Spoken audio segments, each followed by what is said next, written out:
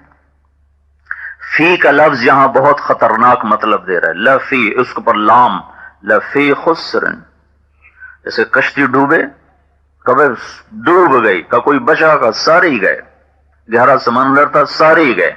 تو اللہ تعالیٰ نے پوری سفینہ فیصل آباد کو، یا پورے 6 بر اعظم کے انسانی سفینے کو ایک خوفناک طوفانی موجوں میں گھرے ہوئے جہاز سے تشبیہ دی ہے، اور کہا کہ لفی خسرن، سارا سفینہ انسانیت ناکامی میں ڈوب گیا۔ یا اللہ، کوئی بچا بھی ہے؟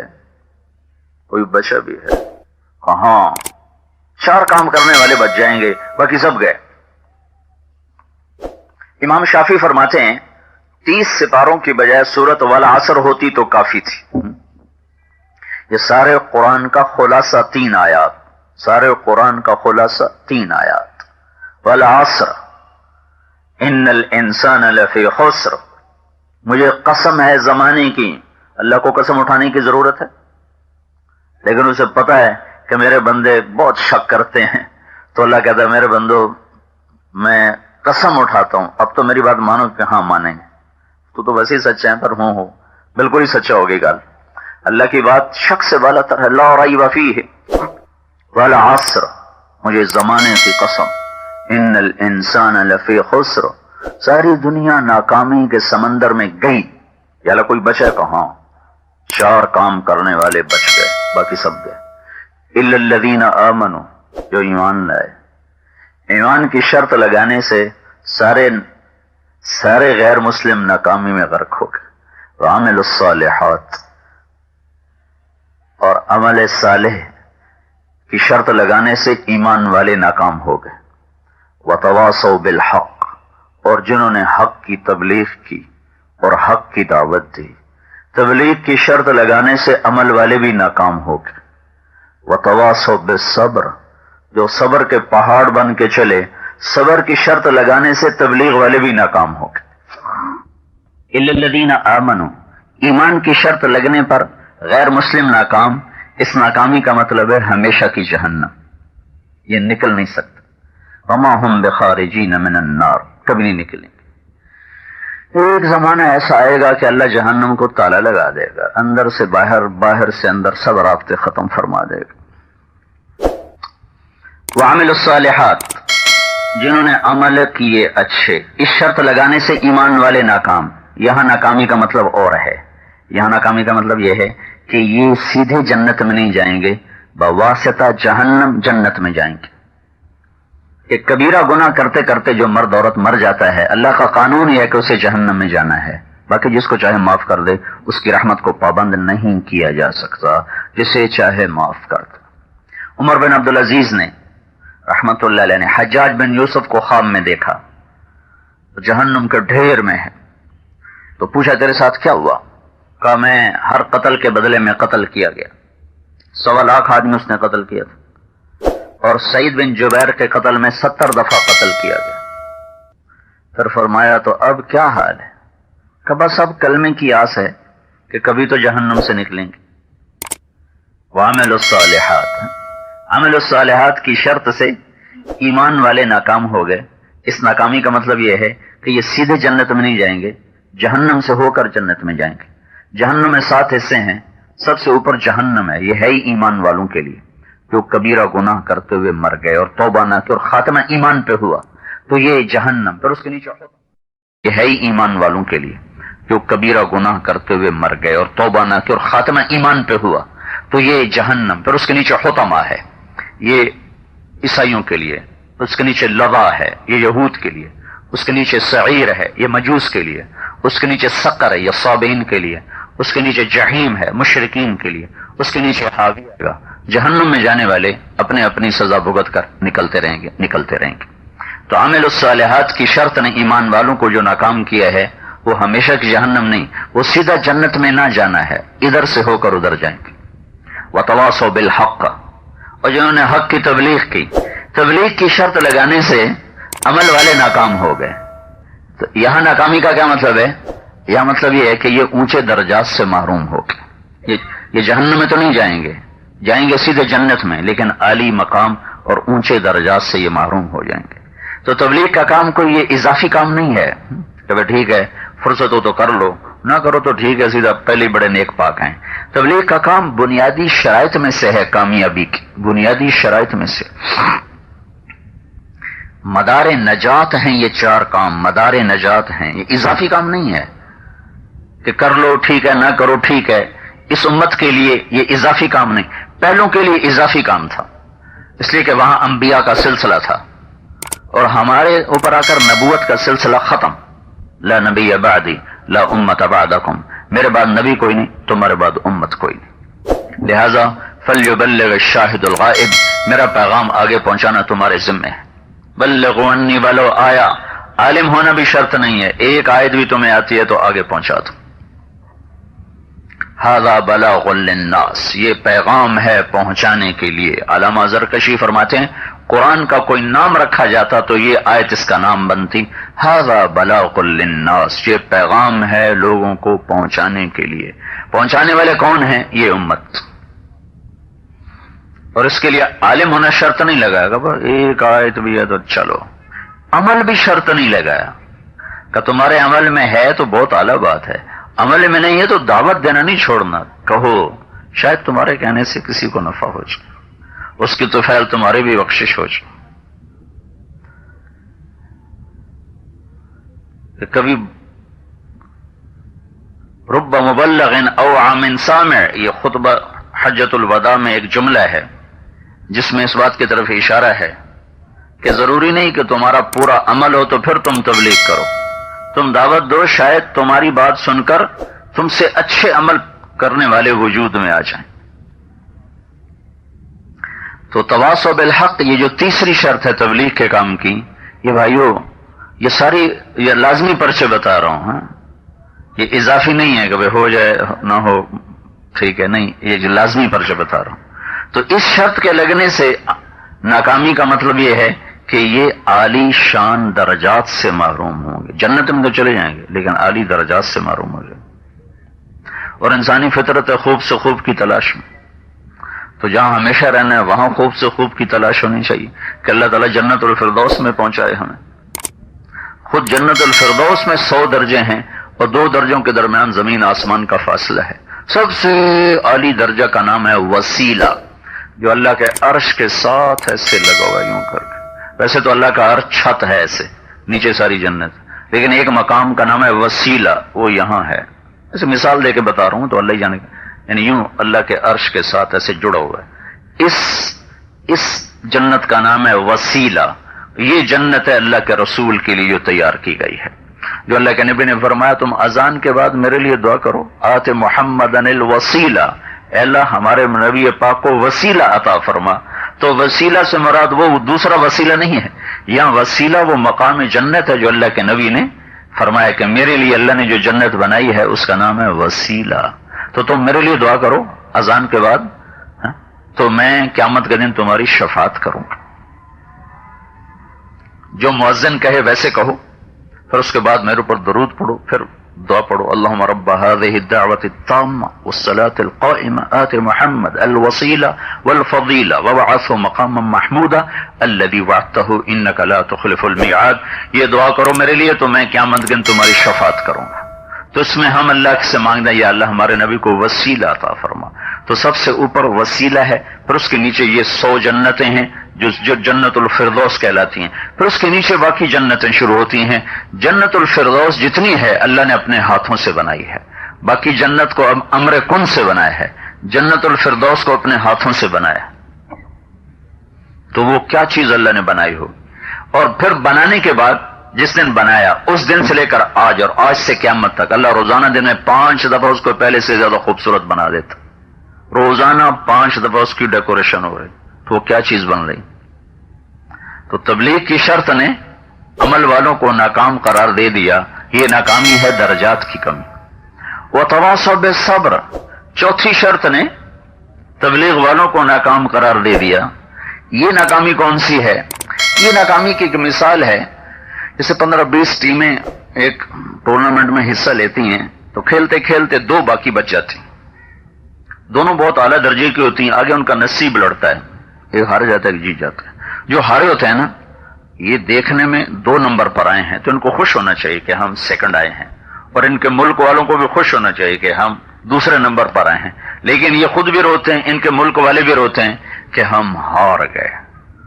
یہ اس رخ کو نہیں دیکھتے کہ ہم دوسرے نمبر پر آئے ہیں, وہ رخ دیکھتے ہیں کہ ٹرافی ہمارے ہاتھ میں نہیں آئی, وکٹری سٹینڈ پہ ہم نہیں کھڑے ہوئے, ہم ہار گئے. یہ جو چوتھی شرط ہے نا, یہ اس کی مثال ہے کہ قیامت کے دن اللہ کئیوں کو جھنڈا پکڑانے والا ہے. یہ وہ ہوں گے جن کے یہ 4 جن کے پاس عمل ہوں گے. جن کے پاس یہ چوتھا عمل نہیں ہوگا نا, وہ جھنڈے والے نہیں بن سکیں, وہ وکٹری سٹینڈ پہ نہیں آ سکیں گے, وہ پہلا نمبر نہیں اللہ کے دربار میں لے سکیں گے. تو یہ ایک چھوٹی سی صورت ہے جو آخرت کی تیاری کا مکمل پیغام ہے. جہاں سب نے چلے جانا ہے. ہم آج کسی کی یاد میں جمع ہوئے, کل پتہ نہیں کوئی ہمارے لیے جمع ہوگا کہ نہیں ہوگا. یہ اللہ نے ہمیں کیسا پیارا دین عطا کیا کہ مرنے کے بعد بھی ایصال ثواب کا سلسلہ جاری رہتا. میں نے ایک شخص کو خواب میں دیکھا, شخص میرا اپنا چچا زاد, سگا تایا زاد بھائی. تو ذمہ دارہ زندگی تھی, غفلت کی, بہت غفلت کی, اسی غفلت میں مر گئے. تو میں نے ایک دفعہ خواب میں دیکھا, تو میں نے پوچھا کیا حال ہے؟ کہنے لگا میں آگ کے تندور میں. تو میرا اپنا خون, مجھے بہت رنج ہوا, تو میں نے اس کی طرف سے حج کیا. تو حج کے بعد ایک اور ہمارے عزیز سے ان کو خواب میں ملا اور کہا کہ طارق میں نے آنکھو, تیرا تحفہ میں نے پڑ گیا, تیرا تحفہ میں نے پہنچ گیا. تو اللہ تعالیٰ نے مرنے کے بعد بھی اپنے بندوں کی بخشش کے لیے سامان تیار کر دیا. وہ کسی کے لیے دعا کر دو, ہاتھ اٹھا دو. حسن بصری کے پاس ایک عورت آئی کہ میری بیٹی مر گئی ہے, میں دیکھنا چاہتی ہوں اس کا کیا حال ہے. تو انہوں نے کہا یہ دعا پڑھو, دیکھ لو گی. تو اس نے وہ دعا پڑھی. رات کو خواب میں دیکھا تو وہ تارکول کے لباس میں اور آگ میں جل رہی. تو صبح اٹھ کے آئی روتی ہوئی کہ میری بیٹی کو تو میں نے یوں دیکھا ہے, کرو اس کے لیے کچھ ایصال ثواب. رات کو حسن بصری رحمت اللہ علیہ نے خواب دیکھا, ایک لڑکی سبز پوشاک, خوبصورت چمکتا چہرہ. کہتی شیخ مجھے جانتے ہیں؟ کہا نہیں. کہ میں وہ ہوں جس کی ماں کو آپ نے خواب میں, جس کی ماں کو آپ نے وظیفہ بتایا تھا. تو کہا تیری ماں نے تو کچھ اور بتایا تھا. کہا ہاں, وہ جو بتایا تھا وہ ٹھیک تھا, ایسے ہی پکڑ تھی. لیکن کل ایک ایمان والا قبرستان سے گزرا تو اس نے درود شریف پڑھ کے سب کو ایصال ثواب کیا, تو جو حصہ مجھے ملا اس پر اللہ تعالیٰ نے مجھے یہ عطا کیا ہے, ایک درود پڑھنے پر. تو اللہ نے مرنے کے بعد بھی ایصال ثواب کا سلسلہ رکھا ہے.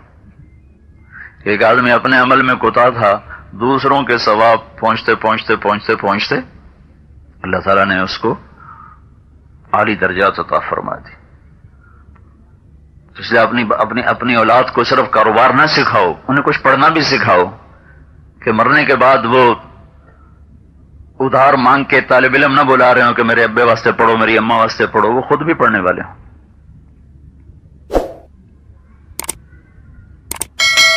تو اللہ تعالیٰ کا بڑا کرم ہے, اس نے ہمیں ایسا طریقہ زندگی عطا فرمایا کہ مرنے کے بعد بھی ہم جانے والوں کے لیے راحت کا سبب بنتے رہتے ہیں. ابن القیم نے ایک واقعہ لکھا ہے کہ مطرر بن شخیر رحمت اللہ علیہ نے خواب دیکھا کہ قبرستان کی قبریں پھٹیں اور مردے نکلے. اور کچھ چیزیں زمین پر پڑی ہیں وہ اٹھا رہے ہیں۔ ایک شخص نکلا اور ایک درخت کی ٹیک لگا کیسے بیٹھ گیا۔ یہ اس کے پاس گئے، کہنے کہ بھائی یہ سب کیا ہے؟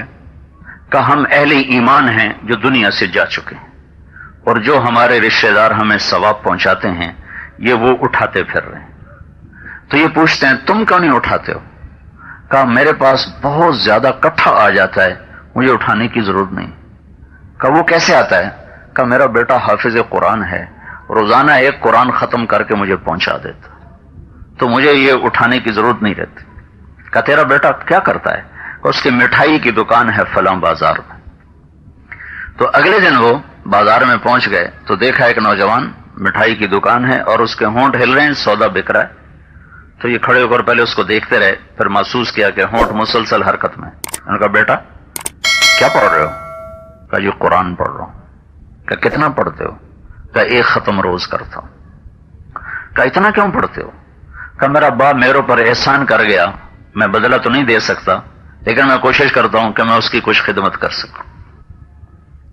ماں باپ کا تو حق نہیں ادا ہو سکتا۔ ایک شخص نے اپنی ماں کو خراسان سے اٹھایا اور مکے لے گیا اور کندھوں پہ بٹھا کے سارا حج کرایا، اور خراسان تک بھی کندھے پہ بٹھا کے لے گیا پیدل۔ پھر عبید اللہ بن عمیر سے پوچھا میں نے ماں کا حق ادا کر دیا ہے؟ تو انہوں نے کہا تھا ایک گھونٹ دودھ کا حق بھی ادا نہیں ہوا ہے، یہ حق ادا ہو نہیں سکتا ہے۔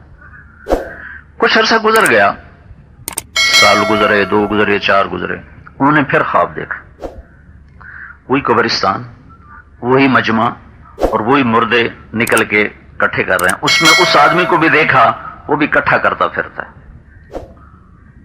تو اب بات کسی سے نہیں ہوئی، صرف اتنا دیکھا تو ان کی آنکھ کھل گئی۔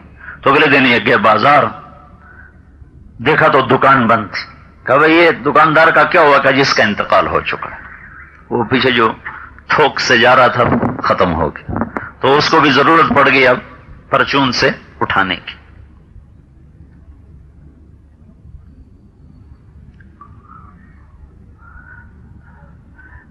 لاہور میں ایک فیملی تھی، 22 برس سے ان کے گھر میں جوا اور مجرا ہو رہا تھا، 22 برس۔ تو 1992 کی بات، کوئی ان کو لے کر آیا بیان میں، کلمے چوک والی مسجد میں ہماری جماعت تھی، وہاں بیان میں آئے۔ ایک بیان کو کسی وقت اللہ نے ہدایت کا وقت مقرر کیا ہوتا ہے، ایک بیان 1 گھنٹے کی میری بات تھی۔ اس کے بعد جو انہوں نے پلٹا کھایا کہ جب وہ واپس گئے تو ساری محفل تیار تھی تو اس نے سب کچھ اٹھوا کے پھینکوا دیا۔ اور وہ دن آج کا دن، اس گھر سے ہر نافرمانی نکل گئی۔ تبلیغ میں ان کے وقت لگے۔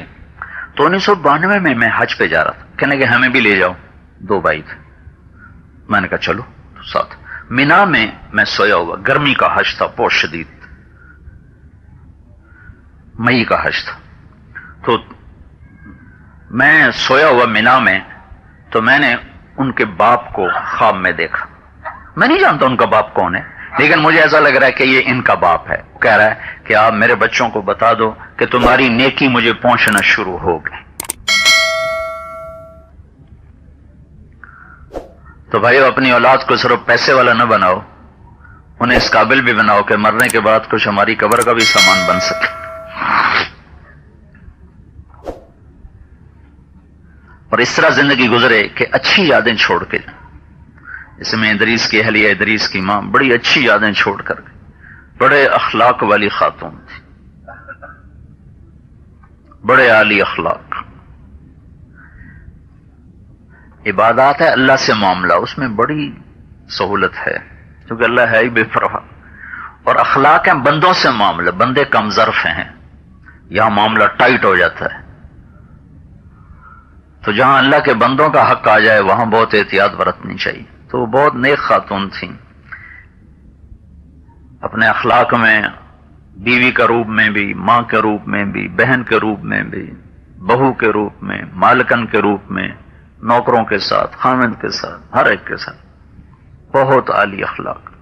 میری اہلیہ مجھے بتاتی تھی کہ پورے فیصلہ آباد میں ایک عورت تھی، مجھے فون کر کے میرا حال پوچھتی، پورے فیصلہ آباد، حالانکہ اتنے مالدار، اس کا باپ بھی مالدار، اس کا سسر بھی مالدار، اس کا خامند بھی مالدار، کیا ضرورت؟ میں فقیر آدمی، مسافر، ہر وقت پھرنے والا، تو اسے کیا ضرورت ہے میرا حال پوچھنے کی؟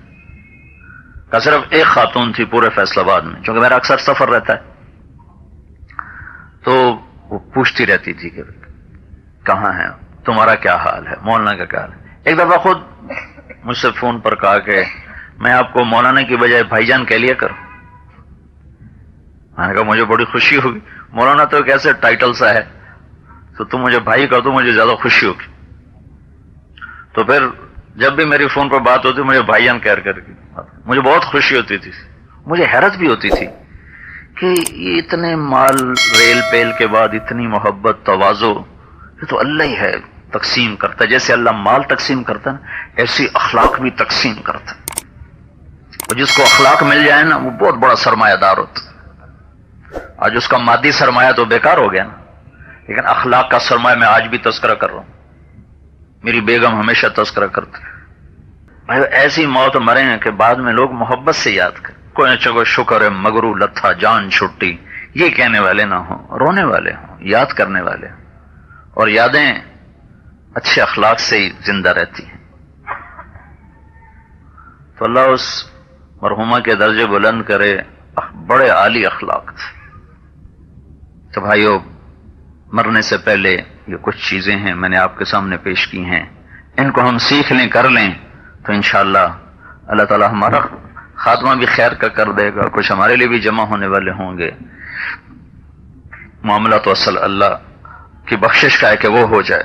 پرسوں ایک جماعت ہماری مسجد میں آئی ہوئی تھی، تو اس میں باغ کے ایک مولوی صاحب تھے، تو ان کا بیٹا اس میں شہید ہوا تھا، وہ جو زلزلہ آیا تھا 8 اکتوبر کو 2005 میں۔ تو وہ انہوں نے مجھے خواب سنایا جس سے بڑا حوصلہ ہوا۔ امید تو پہلے بھی یہی تھی کہ اللہ پاک نے ایسے ہی کیا ہوگا۔ تو اس کا بیٹا تھا جوان، بالکل 18-19 سال کا، تو وہ اس میں شہید ہو گیا۔ تو کہنے لگے میں نے اپنے بچے کو خواب میں دیکھا، مجھے صدمہ بہت تھا۔ تو وہ اس طرح اس پر کوئی چیز گری تھی کہ یہ اس کا یہ آدھا چہرہ بالکل ختم ہو گیا تھا۔ تو کہ اس کا چہرہ دیکھ کر مجھے اور بہت صدمہ تھا۔ تو کہنے کہ میں نے خواب میں دیکھا، تو میں نے کہا بیٹا کیا ہوا؟ کہا کچھ بھی نہیں، اللہ کا فضل ہے، ٹھیک ٹھاک ہے۔ کہا تمہارا تو چہرہ ہی ایسا لگتا تھا جیسے ادھیڑ دیا گیا ہے، کھا لیا گیا ہے۔ کہا نہیں کچھ بھی نہیں، اللہ کا فضل، میں بالکل ٹھیک ہوں۔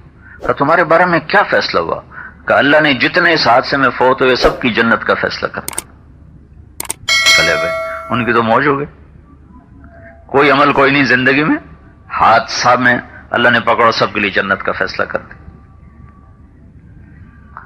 تو بھائی معاملہ تو یہ ہے کہ اللہ راضی ہو جائے، لیکن عافیت کے ساتھ دنیا سے جائیں، عافیت کی زندگی ہو، عافیت کے ساتھ جائیں۔ نمازوں کو زندہ کرو، آپس میں ایک دوسرے کے ساتھ برتاؤ اچھا کرو، ماحول میں آئیں، اس سے انشاءاللہ طبیعت میں نرمی پیدا ہوتی ہے، اخلاق بھی بنتے ہیں، ایمان بھی بنتا ہے۔ جمعرات کو تبلیغی مرکز اسماعیل ہے، وہاں جائیں۔ مہینے میں 3 دن ماشاءاللہ تاجروں کی جماعتیں نکلتی رہتی ہیں، محلوں سے نکلتی رہتی ہیں۔ 3 دن کی ترتیب بن جائے نکلنے کی، تو اللہ کے فضل و کرم سے آہستہ آہستہ آہستہ پوری زندگی ایک رخ پر آ جائے گی۔ تو نیت کرتے ہو نا بھی سارے بھائی، ایک اللہ سے معاملہ ٹھیک کرو وہ بندگی سے ہے، ایک بندوں سے معاملہ ٹھیک کرو وہ اچھے اخلاق سے ہے۔ اسلام کی ابتدا بندگی ہے اور انتہا عالی اخلاق ہیں۔ یہ عبادت سے شروع ہوتا ہے، اخلاق پہ جا کر یہ مکمل ہوتا ہے۔ جو کرے گا اللہ اسے چمکائے گا، عزت دے گا۔ اب ایک دفعہ سورۃ فاتحہ پڑھ لو، 3 دفعہ سورہ اخلاص پڑھ لو، ہم پھر دعا کر لیں۔ اللهم لك الحمد كما أنت أهله، فصل على محمد كما أنت أهله، وفعل بنا ما أنت أهله، إنك أهل التقوى وأهل المغفرة۔ اللهم اغفر لها ورحمها وتجاوز عنها، وأبدلها دارا خيرا من دارها، ومالا خيرا من مالها، وأهلا خيرا من أهلها، واغفر لها ورحمها ونقها من الخطايا كما ينقى الثوب الأبيض من الدنس۔ یا اللہ جتنے اہل ایمان دنیا سے اٹھ گئے ہیں سب کی بخشش فرما، درجات کو بلند فرما، اور خاص طور پر میاں ادریس کے اہلیہ اور حسیب کی والدہ، اس کے درجات مزید بلند فرما۔ جتنا ہم اس کے لیے پڑھ چکے ہیں یا تیرے نام کی چند باتیں کی ہیں، سنی ہیں، یہ بھی ان کے حق میں قبول فرما کر ان کے درجات کی مزید بلندی کے فیصلے فرما، اور یا اللہ جنت الفردوس ان کے لیے مقدر فرما، اور اپنی نیک بندیوں کے ساتھ ان کا حشر فرما، اور یا اللہ اپنے محبوب بندیوں کے ساتھ ان کا حشر فرما۔ اور کریم آقا جب ہمارا دنیا سے جانے کا وقت ہو تو ہمیں بھی ایمان پہ خاتمہ نصیب فرما، ہمیں بھی ایمان پہ خاتمہ نصیب فرما۔ اور یا اللہ جو ہم سے آگے جا چکے ہیں اور اپنے قبروں میں اپنے گناہوں کی وجہ سے کسی پکڑ میں ہیں، تیری طرف سے سختی میں ہیں، تو اپنے فضل و کرم سے ہماری یہ فریاد ان کے حق میں قبول فرما، اور ان کی قبر کو یا اللہ تو ٹھنڈا فرما دے اور جنت کا باغ بنا دے، اور یا اللہ ان سے درگزر کا معاملہ فرما دے۔ اور اے کریم مولا، ہم جو جتنے اس وقت اہل ایمان پوری دنیا میں ہیں، ہمیں سچی توبہ نصیب فرما، اپنا تعلق نصیب فرما، اپنی محبت نصیب فرما، اپنے ساتھ بھی صحیح معاملہ کرنے کی توفیق دے، اپنے بندوں کے ساتھ بھی صحیح معاملہ کرنے کی توفیق دے۔ اور یا اللہ تو ہمارے ملک پر رحم فرما، کرم فرما، اس میں بھڑکتی ہوئی آگ اور فتنے اور فسادات، یا اللہ یہ بے گناہوں کا خون، اور یا اللہ یہ پانی کی طرح بہتا ہوا خون، اور یہ ظلم و ستم، اے کریم مولا تو اپنے فضل سے اس کو درست فرما۔ نہ یہ ہمارے حکمرانوں کے بس میں ہے، نہ سیاستدانوں کے بس میں ہے، نہ یہ فوج اور پولیس کے بس میں ہے، تیرے اپنے ارادے سے ہے۔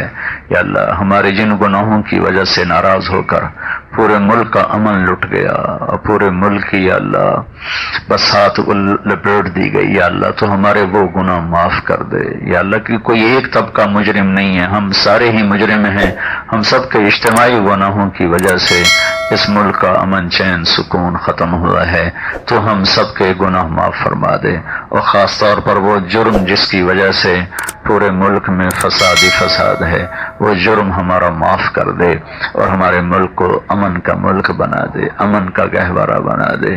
تیرے نبی نے بھی مکہ کے لیے دعا کی تھی، مدینہ کے لیے دعا کی تھی، مکے والوں کے لیے دعا کی تھی، مدینے والوں کے لیے دعا کی تھی۔ یا اللہ ہم بھی اپنے دیس والوں کے لیے، دیس کے لیے تیرے سامنے ہاتھ پھیلاتے ہیں کہ نظر کرم فرما اور رحم فرما، اور یا اللہ ہماری راہوں کو پرامن فرما۔